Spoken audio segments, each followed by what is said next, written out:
commencé le jour où on a fait s'exprimer avec de la folie.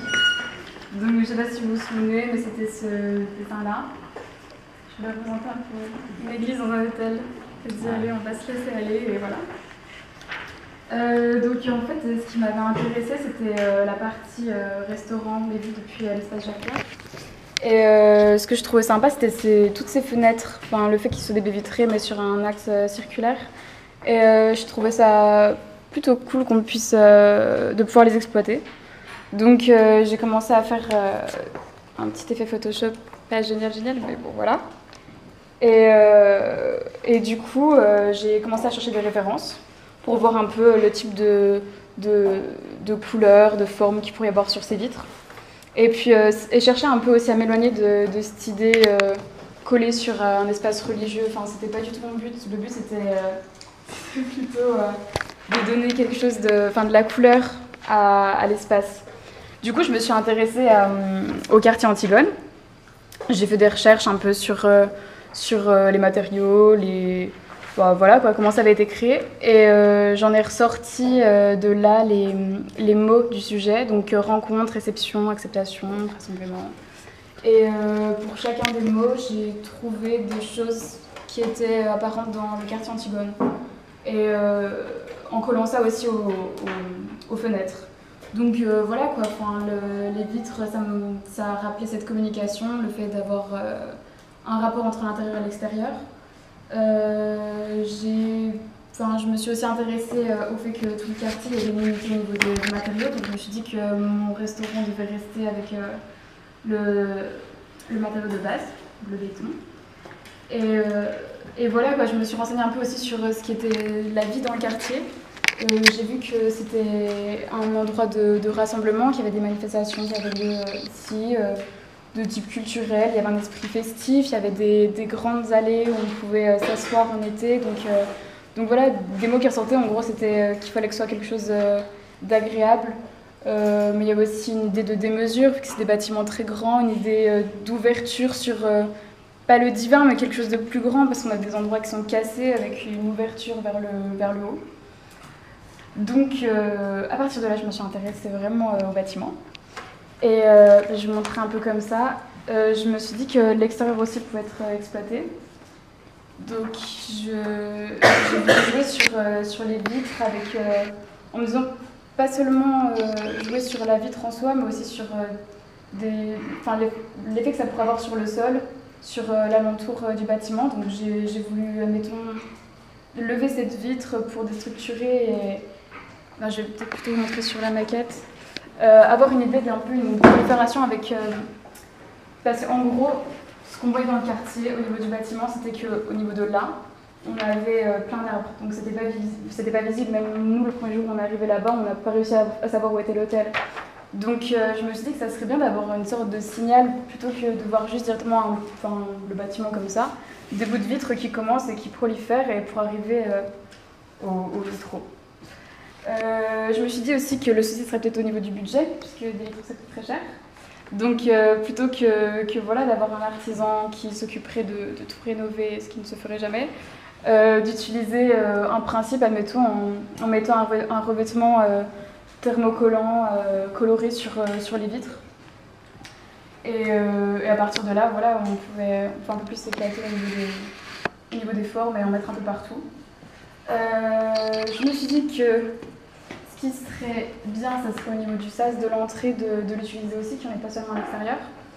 Donc j'ai utilisé ça, puis j'ai utilisé ce croquis pour faire plein d'essais différents. Voilà, je suis partie sur une couleur, j'ai découpé en plusieurs. Je voulais des tons qui étaient plutôt chaleureux, parce que c'est dans l'esprit du quartier, c'est un lieu festif. Voilà, il fallait qu'il y ait de la vie, il fallait aussi que les clients qui arrivent là-bas, qui sont des hommes d'affaires,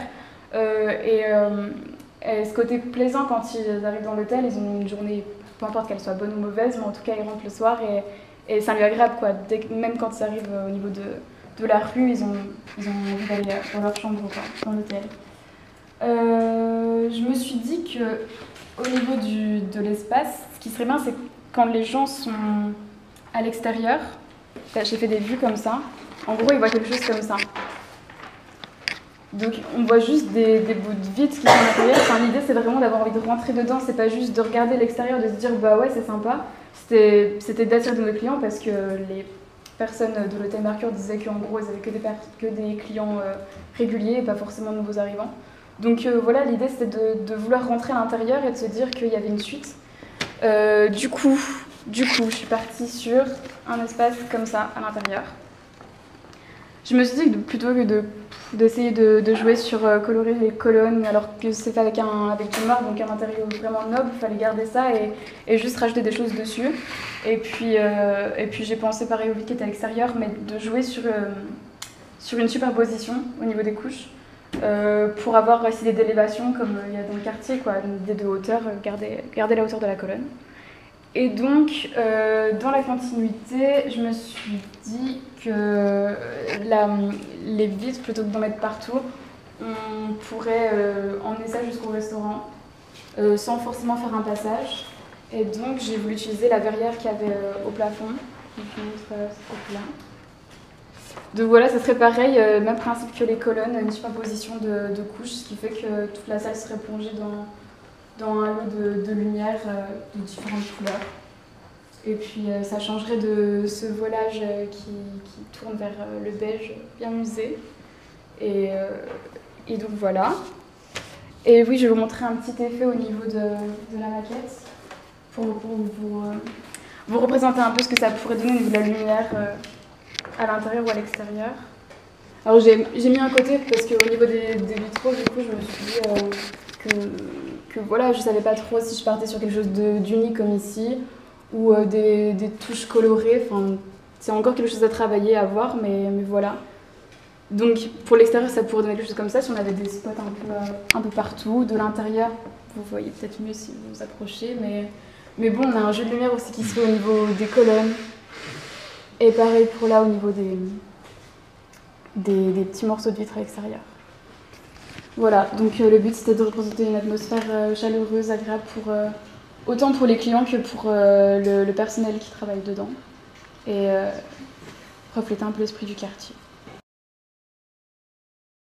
Et après de repeindre finalement l'espace, t'as pas fait de choix par exemple, si t'as changé un peu, non même pas le... J'ai changé un peu, je me suis dit que ça serait bien d'unifier un peu au niveau des meubles, mais je voulais pas toucher en tout cas au sol, au mur. À la limite, tu simplifies même l'intérieur, tu retires plutôt des choses, et tu peins en blanc, et puis voilà. À la rigueur. Après... Moi, je me suis dit qu'en soi, il serait bien qu'au niveau des couches qui sont planes, d'avoir du blanc plutôt pour refléter la lumière, que la lumière puisse bien accrocher dessus, quoi. Mais voilà, j'ai pas joué sur le mobilier ou quoi que ce soit. Non, mais ça peut être un principe intéressant. C'est-à-dire, comme tu l'as dit, économiquement, ça peut les intéresser aussi d'avoir une proposition où on n'a pas grand-chose à ajouter, en quelque sorte, pour modifier complètement l'espace. Puisque là, c'est un jeu essentiellement de mise en scène par la lumière et les vitraux. Moi, je voudrais savoir comment tu assumes... Pardon, je te grille la priorité. Comment tu assumes la référence au vitrail? Comment je l'assume? Parce que ça va être présent quand même. Historiquement... Ouais, mais c'est quelque chose... dans l'art contemporain, c'est quelque chose de bien utilisé. Je pense qu'aujourd'hui, c'est pas quelque chose qui est associé qu'aux églises. Et il suffit de jouer sur les formes, que ça ne donne pas quelque chose juste de gothique ou je ne sais quoi. Et il y a tout à fait possibilité que ça ne représente pas un univers... voilà quoi, de méditation ou je ne sais quoi.